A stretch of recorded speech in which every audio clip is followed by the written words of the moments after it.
VRB Podcast, la vérité qui affranchit. Bonjour les amis. Bonjour. Bienvenue dans les podcasts de Réparateur des Brèches. Je suis heureux d'être avec vous pour partager ce deuxième épisode de cette série sur la guérison des cœurs. Et aujourd'hui, on va voir un thème qui s'intitule « Les clés du changement ». J'ai aujourd'hui avec moi un très vieil ami, un très vieux compagnon de route, puisqu'on se connaît depuis 99 ou l'an 2000, on n'a pas su ensemble définir cette date. On a partagé un bon bout de chemin, on a vécu beaucoup de choses ensemble, mais cet invité mystère souhaite rester anonyme. Et donc, écoutez, je vais lui donner un prénom qui fera rire beaucoup de personnes qui sont déjà venues au séminaire. Je vais l'appeler Jean-Louis. Alors Jean-Louis est plutôt quelqu'un de très discret et je sais qu'il ne va pas intervenir directement, mais il m'a autorisé à vous partager certaines de nos discussions et de nos échanges. Alors, on va commencer avec un de ces échanges que nous avons eus tous les deux autour du thème de la guérison. Et Jean-Louis, tu me disais, et j'étais pleinement en accord avec toi, il y a beaucoup d'affirmations qui reviennent lorsque nous parlons de la guérison des cœurs. Du style « j'ai déjà essayé, ça ne fonctionne pas » ou « j'ai peur de souffrir encore plus ». Ça, on l'a entendu. Ou carrément « je ne connais pas la guérison intérieure ». D'autres nous ont dit « je ne savais pas que l'on pouvait guérir de notre passé ». Et d'autres « c'est impossible, il y a trop de travail ». Et pour certains, c'est plutôt du style « Jésus m'a libéré, je n'en ai pas besoin. Toutes choses sont devenues nouvelles ». Et il y a aussi certains qui disent « j'ai déjà été guéri, tout va bien, c'est bon, pour moi tout est fait, merci ». Alors, bien évidemment, il y a beaucoup d'enseignements qui sont donnés dans les différentes églises, dans les différentes dénominations, et croyez-le sincèrement, loin de nous l'envie de juger quoi que ce soit, chacun apporte ce qu'il croit être la vérité. Et avec Christine, nous apportons ce qui est pour nous la vérité, selon notre compréhension de la parole de Dieu au sujet de la guérison des cœurs. Et ça, c'est très important. Et je dis fréquemment, lorsque j'enseigne ou que j'apporte un message sur la guérison des cœurs, de dire à ceux qui m'écoutent que ça ne m'intéresse pas de parler aux chrétiens. Ça ne m'intéresse pas du tout. Moi, ce que je veux, c'est parler au cœur des chrétiens. Et toi qui m'écoutes, je veux parler à ton cœur. Parce que peut-être que tu mets des masques pour cacher la vérité ou pour masquer tes souffrances, mais ton cœur, lui, ne peut pas les cacher. Alors, il nous faut être dans la vérité, les amis. Aussi bien nous que vous. J'espère que je vous ai pas froissé en disant tout ça, parce que c'est pas le but, bien évidemment, mais je pense que vous en avez compris le sens, c'est-à-dire bas les masques. On veut faire tomber tous ces masques pour que la vérité puisse être amenée à la lumière. Alors, il y a une question qui revient, et c'est d'ailleurs une de celles que tu m'as posées, Jean-Louis, c'est « mais est-il nécessaire de faire ce travail ? Est-ce qu'il est vraiment nécessaire de remuer ce passé, de revenir dans ses souffrances, alors qu'on a peut-être fait tout un travail justement pour l'oublier ?» Et la réponse, avec ce que vous avez déjà entendu, vous paraît évidente. Pour nous, oui, c'est nécessaire.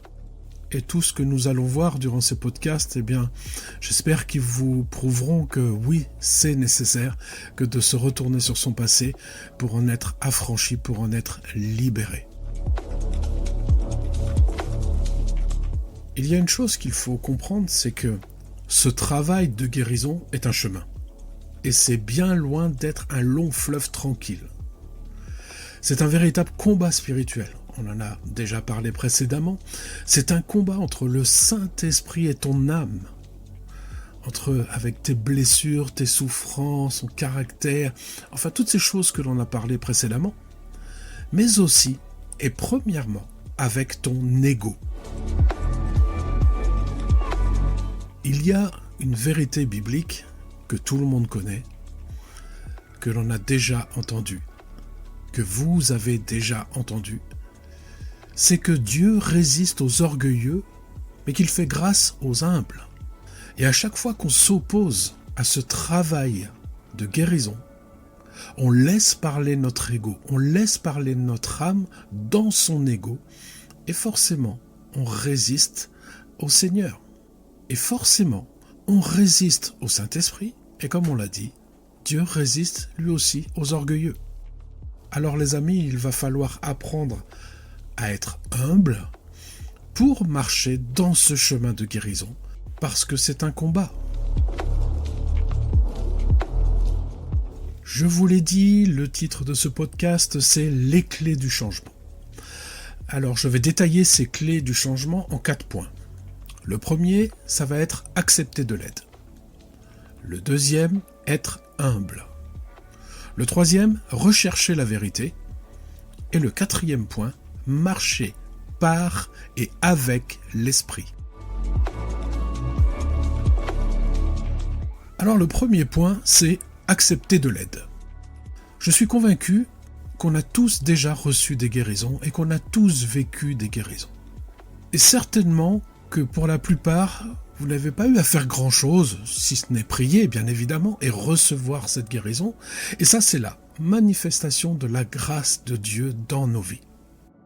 Mais, et je dis bien mais, même si vous avez reçu déjà des guérisons, il y en a certainement encore à recevoir.